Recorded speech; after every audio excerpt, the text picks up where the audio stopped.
Allie here with another BattleBits video. Today's book is The Kite Fighters by Linda Sue Park. So this is chapter 1 of The Kite Fighters. Seoul, Korea, 1473. Chapter 1. Young Sup watched as his older brother, Sup, ran down the hill with the kite trailing behind him. The kite bumped and skittered along the ground, but if Sup got up enough speed, it sometimes caught a low puff of wind and rose into the air. Sometimes, not very often. Every 10th try or so. In the air, the kite would hold steady for several moments, then dive without warning. Sup ran in different directions, pulling desperately on the line, but to no avail. The kite always ended up on the ground with its twin feet crumpled beneath it. Looking, Young Sup thought, both angry and ashamed. Young Sup watched silently. He did not bother to ask for a turn. Sup would offer when he was ready. It was his kite, after all. Sup had been given the kite as a birthday present several days before as part of the New Year celebration. The New Year was everyone's birthday. It didn't matter on which date you were born. You added a year to your age at the New Year holiday. Young Sup's gift had been a youth set. Normally, he would have been delighted to receive the popular board game with its little carved men, but when they opened their gifts, his first feeling was one of envy. His brother's kite was wonderful. It had been purchased from kite seller Chung, who made the finest kites in the marketplace. 2 huge eyes were painted on it to help it see its way clear into the skies. Heavy eyebrows made it look fierce and determined. Young Sup had to swallow hard to hold back his jealous words. It hadn't helped that Sup had left immediately to fly the kite on his own. Young Sup had begged and pleaded and pestered for days, and today, at last, Sup had invited him to the hillside to fly. The snow-dusted hill on which the brothers stood stretched down the great wall that surrounded Seoul. The road that wound around the base of the hill led to one of the city's 9 enormous gates. Beyond the wall, Young Sup could see hundreds of roofs huddled together and crouched low to the ground, as if bowing to the palace at the center of the city. The grand tiled roofs of the royal palace stood out in graceful curved splendor.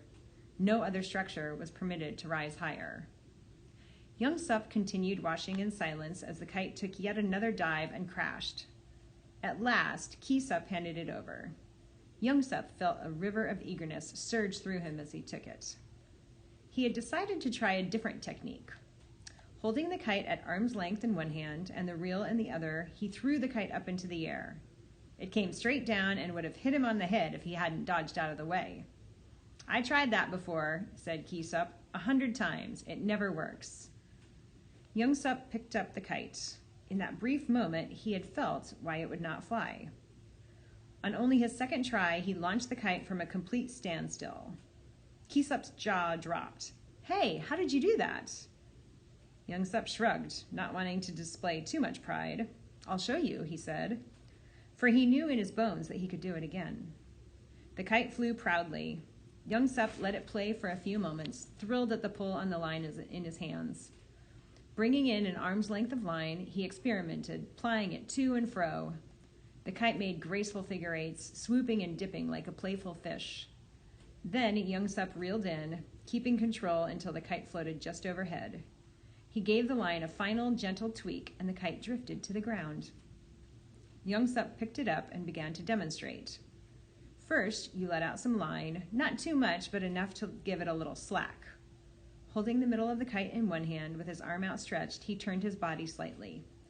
Then you must stand with the strength of wind at your back and hold the kite like so. There will come a moment when the wind is just right. That's when you throw the kite into the air and allow it to take up the extra line. Young Sup waited a few moments. Then, as if obeying his words, the kite leaped and rose to stretch the line taut. It was as if an invisible hand had pulled the kite into the air. He brought it down again and handed Sup the reel. "Now you try." Sup arranged the line and held the kite as Young Sup had done, then released it and yanked on the reel. The kite crashed to the ground. "No, no," cried Young Sup. "The most important thing is to wait for the right moment." "How do you know when it's right?" Sup sounded cross. Young Sup hesitated. "It's right when it... Can't you tell? Of course not. That's why I'm asking you, pig brain. Young Sup tapped his chin lightly with his fist, thinking. Then he scanned the ground around his feet until he found a slim stick. He used it to draw in the powdery snow, a crude sun, a few clouds, a tree. Look, he said, if you could draw the wind, what would it look like? He gave the stick to his brother. What do you mean? Wind doesn't look like anything. Just try. Sup hesitated, then added a few curving lines to the landscape. That's right, Young Sup nodded. That's what I see when I fly a kite. You can't see wind. I know, but you can feel it, right? And you can see what it does. Well, the way it moves trees. Yes, the trees, but it was more than that. Young Sup spoke slowly, trying to find the right words. I could tell what the wind is like because the kite... He glanced at his brother, lowered his eyes, and mumbled. The kite talked to me. The kite talked to you? Yes, Young Sup answered, more sure of himself now. The first time, when I tried throwing it into the air, something said to me, more line. And wait for the wind. Now. It must have been the kite. What else could it be? Sup frowned for a moment, then he laughed suddenly and slapped his knee. The kite must have a takabi.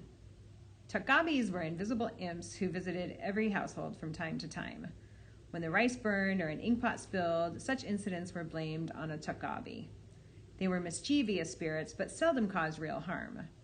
Young Sup joined his brother in laughter at the thought of a little imp clinging to the kite. Perhaps you have somehow angered the takabi, Young Sup joked. Well, one thing is certain, Sup said. Whatever languages kites speak, I haven't learned it yet.